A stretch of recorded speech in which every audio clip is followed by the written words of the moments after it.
Bonjour, dans cette deuxième vidéo, je vais aborder quelque chose vraiment d'essentiel dans n'importe quel commerce d'ailleurs, c'est aussi bien en ligne, mais ça pourrait être aussi dans la vie de tous les jours, offline. J'ai fait à nouveau une petite présentation pour résumer tout ça, et ben, je vous invite à vraiment la regarder parce que avant même de démarrer, il faut intégrer ce que je vais vous dire dans cette présentation. On se retrouve un petit peu plus tard. Dans cette vidéo, on va te parler de comment vendre et faire du web marketing en 2018. Déjà, on va parler du contexte actuel. Tout d'abord, on se rend compte que le business dans le digital est bien plus accessible aujourd'hui qu'il y a une dizaine d'années. Pourquoi? Simplement déjà, il y a les réseaux sociaux, il y a les solutions technologiques qui permettent de facilement automatiser ce qui était particulièrement difficile auparavant. C'est un gros point positif, certes, mais ça a apporté davantage de concurrence. À cela s'ajoute le fait qu'on utilise à peu près tous les mêmes supports et techniques, comme par exemple la publicité sur les réseaux sociaux, le référencement, les influenceurs, qui est une source de trafic géniale et plutôt nouvelle. Mais tout le monde s'intéresse aux influenceurs aujourd'hui. L'emailing, qui est l'ancêtre du web marketing, mais qui reste la solution idéale pour recontacter les clients et prospects. On sait que quand un ami recommande un produit ou service, son influence est énorme, bien plus importante que n'importe quelle publicité. C'est d'ailleurs pour cette raison que les grandes marques utilisent de plus en plus les influenceurs, que ce soit sur Instagram ou YouTube. Il s'agit d'une tierce personne qui, elle, a une relation privilégiée avec son audience. Maintenant que le contexte est posé, quel est le problème? Comme on l'a dit auparavant, la concurrence est de plus en plus féroce, les produits sont similaires, les prix pour un même produit ou service ont tendance à s'uniformiser. Si un produit est présent chez plusieurs sociétés ou e-commerçants, alors comment le client va choisir? Les critères vont être le prix, mais comme on l'a dit juste avant, l'écart est souvent assez faible.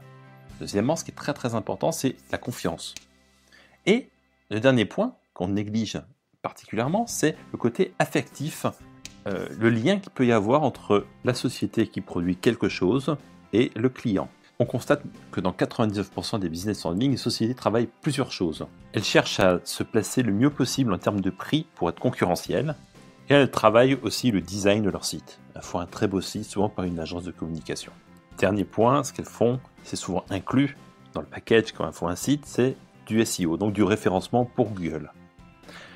Or, ce qu'elles ne font pas, c'est on constate que de nombreuses sociétés travaillent peu la transformation du visiteur en prospect. Ce qui est très important, c'est que vous avez un visiteur sur le site, gardez-le. Autre point que la quasi-totalité des sites ne font pas, c'est intéresser le prospect. En effet, intéresser le prospect a plusieurs avantages. Ça va permettre déjà de passer son statut de froid à tiède, puis chaud, en rapport avec votre offre. Ça va vous permettre aussi de faire partie de son quotidien. Il va s'habituer à vous.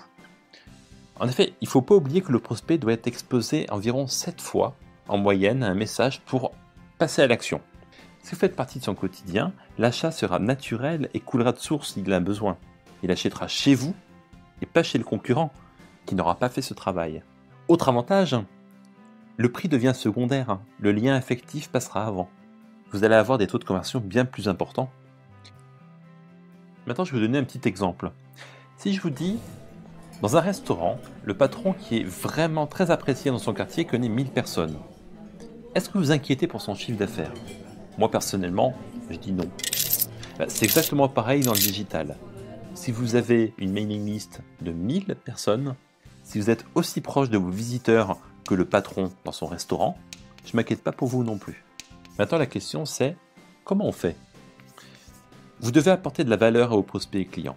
Alors, comment on fait ça? Des emails qui ont vraiment du sens et pas simplement un code promo comme on voit sans arrêt. Vous pouvez leur donner des astuces, des guides pour les aider. Et surtout, ce qui est important, c'est le ton dans vos échanges. Vous devez être proche de vos clients et de vos prospects. Il ne faut pas qu'il ait l'impression d'être un simple numéro. Pas besoin de graphisme ou de chartes compliquées. Tout cela devient complètement secondaire avec cette technique. Le web marketing évolue dans ce sens plus que jamais. Essayez cette approche et vous verrez votre taux de conversion va s'envoler. Bon, on se retrouve après cette petite présentation. J'espère que ça vous aura un petit peu aiguillé, mais il faudra surtout retenir ces informations-là parce que c'est très important. C'est ce qui fait qu'on réalise des ventes ou pas.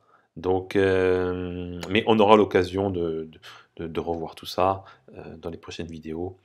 Écoutez, si ça vous a plu, n'oubliez pas de vous abonner à la chaîne et cliquez sur la petite cloche parce que sinon vous ne serez pas notifié des prochaines vidéos. Aussi, vous pouvez bien entendu liker et puis encore plus important, c'est que si vous avez des questions, posez-les en commentaire et je me ferai un plaisir de vous répondre. Allez, ciao!